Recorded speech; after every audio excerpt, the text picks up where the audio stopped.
The nasty neighbour narcissist. Neighbours. Unless you operate a sheep farm in Australia, or man a lighthouse, chances are you will have some neighbours. For the most part, people may not know who their neighbours are, particularly in busy multi-occupancy properties in cities. Or, if they do recognise them, the interaction is little more than a hello and turned out nice again as they pass in the street, lobby or lift. For others, a neighbour has become a long-standing friend, a person who is spoken to every day, who is always welcome to pop in, or who a conversation is engaged with over the garden fence. There is never a problem borrowing a cup of sugar, watching the cat whilst on holiday, or taking in a parcel. From the unknown to the amiable to the hearty friendship, neighbours proliferate across the planet, and largely there's no issue. However, there comes the individual, although sometimes it is a couple or a family, who earns the epitaph of neighbour from hell. This individual makes life for their neighbours, or perhaps one in particular, irritating, annoying, or a complete misery. I dare say that you have your own experiences of this, either something that has happened to you, or you have witnessed or heard about having happened to a friend or family member. The variety of behaviours that are engaged in by this inconsiderate individual is endless, but here are some examples. Number 1, the neighbour who plays loud music every night until the early hours of the morning. Number 2, the neighbour who complains if one of your visitors parks their car outside his house, even if it isn't blocking the driveway. Number 3, a neighbour whose garden and house is an eyesore, and nothing is done to keep it tidy or well maintained. Number 4, a neighbour who commences a boundary dispute because the new ornament atop the pillar at the end of your drive appears to encroach 1 inch onto his land. Number 5, the neighbour who kicks over your wheelie bins because they say you are leaving them on their property. Number 6, the neighbour who erects a huge fence blocking out your natural light. Number 7, the neighbour who leaves mountains of rubbish lying around, attracting rodents and causing a stench. Number 8, the neighbour who has an animal which causes a problem through noise, dropping, biting, or damaging property. Number 9, the neighbour who will not return footballs and the like which go over the fence. Number 10, the neighbour who repeatedly complains about you and your family over non-existent or trivial complaints. Number 11, somebody sending anonymous notes to other neighbours suggesting that the targeted neighbour is a paedophile or a serial womanizer. Number 12, the neighbour who always borrows possessions and never returns them. It may be the case that a particular neighbour engages in one or several of these antisocial behaviours. It may be the case that a neighbour engages in a vendetta whereby the behaviour goes beyond that of being antisocial and amounts to a concerted campaign of harassment, criminal damage, and even criminal assault. The unpleasant neighbour may embark on a series of behaviours such as poisoning animals, pouring weed killer on flowers, or ripping up the garden turf, posting feces through the letterbox, smashing windows, erecting banners to prevent access, and physically attacking the long-suffering neighbour. Many people are either unwilling or unable to move away from this particularly problematic person. Naturally, the innocent party will try to reason with the difficult neighbour, trying to reach a compromise over parking arrangements, or asking the neighbour to show more consideration with regards to making noise at night. The innocent neighbour recognises that the behaviour is antisocial, but is unable to understand 1. Why the neighbour behaves like this in the first place, 2. Fails to recognise he or she is doing anything wrong, 3. Refuses to change their behaviours, 4. Gets so worked up over trivial matters, and 5. Increases the aggravation when reasonably approached. The innocent person is completely at a loss as to what they could have done to invite such treatment. They are unable to grasp why it cannot be sorted out. They may escalate matters by making a complaint to the relevant authority about noise, refuse, and behaviour, involve the police, or commence their own legal proceedings to resolve a boundary dispute where significant money is spent arguing about a strip of land 3 inches in width, and makes no real difference to anybody. Even such escalation fails to cause the nasty neighbour to correct their ways, often resulting in the unpleasant behaviour continuing. Or, if the neighbour complies with a court order or notice, they engage in an alternative form of nuisance or harassment, leaving the innocent party exasperated. They cannot understand why this person behaves this way. The reason that they behave like this is that in all likelihood, this is a nasty neighbour narcissist. Now, many of our kind have pleasant interactions with our neighbours. The neighbour, either a tertiary or secondary, sometimes intimate source, is treated well enough because A. Positive fuel is provided on an intermittent basis, so there is no risk of that fuel going stale, or the narcissist shifting stance owing to a reduction in quantity or frequency. B. Facade management is key. It is often important to the narcissist that they are regarded as a pleasant person, well regarded in the community, etc. by their neighbours. Therefore it pays to remain courteous and pleasant to them as part of the facade management. C. Neighbours may form part of the narcissist coterie. D. The neighbours form the contrast through facade and coterie compared to the treatment of the long-suffering intimate partner primary source. Accordingly, it often suits the narcissist to have convivial relations with neighbours. Yet, when problems arise in the manner that I have described earlier, it will invariably be a narcissist who is generating the nasty behaviour and prolonging the campaign of harassment. Why is this? 1. The sense of entitlement. The narcissist is entitled to sleep without your noisy kids making a racket, even though it's a family neighbourhood, the middle of the afternoon and the school holidays. The narcissist can park his car blocking your drive if he wishes. He doesn't have to remove the refuse just because you ask.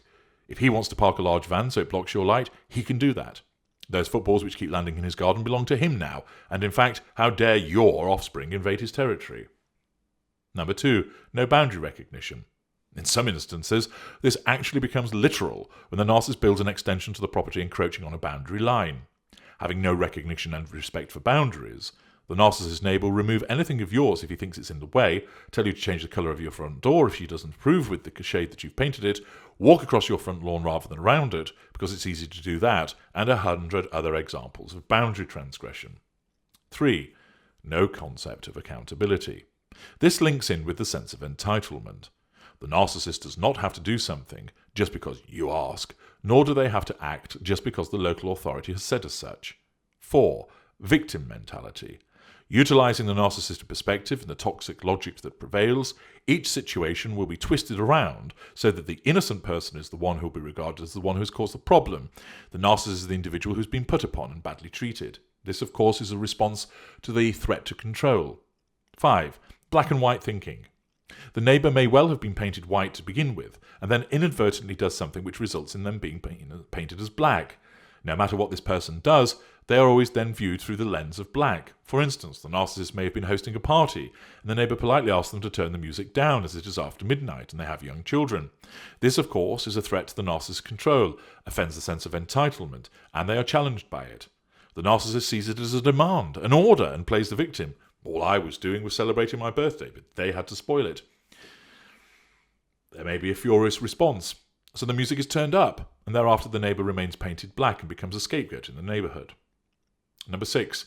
Inability to resolve the dispute. This arrives out of the differing perspectives and because the innocent person doesn't know what they're dealing with. They think it's enough to ask their neighbour not to keep moving their rubbish bins when they've been left out for collection, and that is a reasonable request. They do not realise how this request wounds the narcissist, that their fury ignites, and they lash out in order to seek fuel.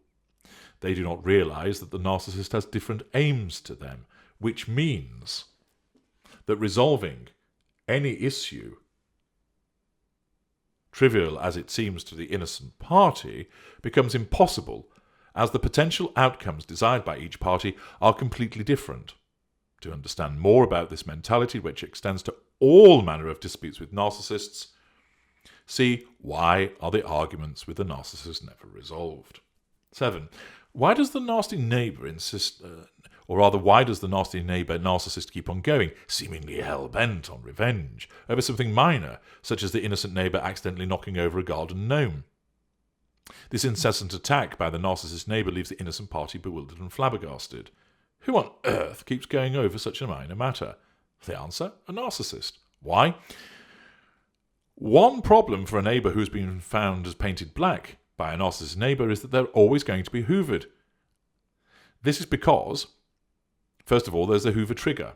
You, as the innocent neighbour, will activate a Hoover trigger every single day because you enter the neighbour's sphere of influence because either they see you or they see your house. Next, what about the Hoover execution criteria? Are they met? Invariably, they usually are, because the Hoover bar on the criteria is low, meaning you're more likely to be hoovered because A, the narcissist instinctively knows that fuel will be readily obtained from you because you'll be angry, upset, pleading. B, the Hoover will be easy to execute. The narcissist knows exactly where you are, doesn't have to travel far at all to effect the Hoover, has a vast array of ways of hoovering you to draw fuel. There's no romantic formal relationship to try to resurrect. It's a straightforward assertion of control and grab for fuel, and the criteria, therefore, in that regard, are nearly always going to be met. Accordingly, whilst the innocent party cannot fathom out why the narcissist keeps engaging in the harassment and dirty tricks, the simple fact that the person has been painted black in the eyes of the narcissist and then the Hoover triggers are repeatedly activated and the Hoovers effected means that an ongoing, sustained and repeated campaign of harassment and nastiness is waged against the individual. Reasoning with the neighbour doesn't work. Upping the ante will not work. It just amounts to a further challenge to the control. It is just additional fuel. And even in some instances, repeated court orders will be flouted by the narcissist, who rejects the attempt to nullify the threat to control, and continues by asserting control with their stance of being unaccountable. Number 8, no emotional empathy. Lacking emotional empathy, the narcissist neighbour feels no need to stop with their behaviour, has no appreciation of the plight of the innocent neighbour, or considers how would it feel if it was acted out against them in a similar way. Instead, in order to continue to assert control and draw fuel, the narcissist will turn the matter around to explain how they are the one who is hard done to, and engage in all of the familiar manipulations in order to maintain the upper hand and assert control over their innocent neighbour. Number 9. The scapegoated neighbour is used for the purpose of triangulation with other neighbours, or more often the brainwashed members of the narcissist coterie family, so that more lines of fuel are opened up. 10. There may well have been no warning signs either, because the narcissist at first will have presented a facade to the new neighbours, and in effect being subjected to a form of seduction by the narcissist neighbour. Those other neighbours who tried to warn you were ignored since, oh, he's been ever so friendly since we've moved in. Sounds familiar to the romantic dynamic, doesn't it? Accordingly, if you have a repeatedly antisocial, unreasonable and harassing neighbour, it's highly likely that you're dealing with a narcissist. And I have advised many people through consultation with such situations and how to deal with them. What to do? 1. Do not react so little or no fuel is provided. This may well result in an increase in malign hoovers for a while, but if there is no response, eventually the narcissist will have to shift to an alternative assertion of control, i.e. smearing or withdrawal, indirect or withdrawal, and eventually the lack of fuel will mean the narcissist looks elsewhere, or at least reduces the frequency of the behaviour. 2. Log all incidences of antisocial behaviour with relevant authorities. Install CCTV as a must so that you have evidence. Write down in a journal incidences of antisocial behaviour so you build a solid evidential foundation which can be used by A. the police if criminal charges are to be pursued, B. environmental agencies where they have jurisdiction, noise, nuisance, refuse, C. relevant local authority if the individual is a social tenant who could then be evicted, D. you, if you bring private court proceedings for an injunction to stop trespass, harassment, or to seek an appropriate order relating to a boundary dispute. Number 3. Recognise that asking the neighbour narcissist is not going to succeed. Ask once, politely, in writing, so you have a record, and then recognise that you have to escalate the matter through the appropriate channel, where you can, with a solid evidential basis. You will not be able to threaten, cajole, persuade, or plead to the narcissist that they change their behaviour. Your exhortations in that regard, of course, will amount to a threat to the narcissist's control and will have to be nullified. 4. Understand that even formal escalation will take time, and with certain neighbour narcissists they will ignore court orders, flout notices, and so on, until enforcement action is taken by the relevant body and or the neighbour narcissist is sent to prison for failure to obey the court order or notice. Number 5. Go no contact and find a damn good estate agent to sell your home. I'm H.G. Tudor. Thank you for listening.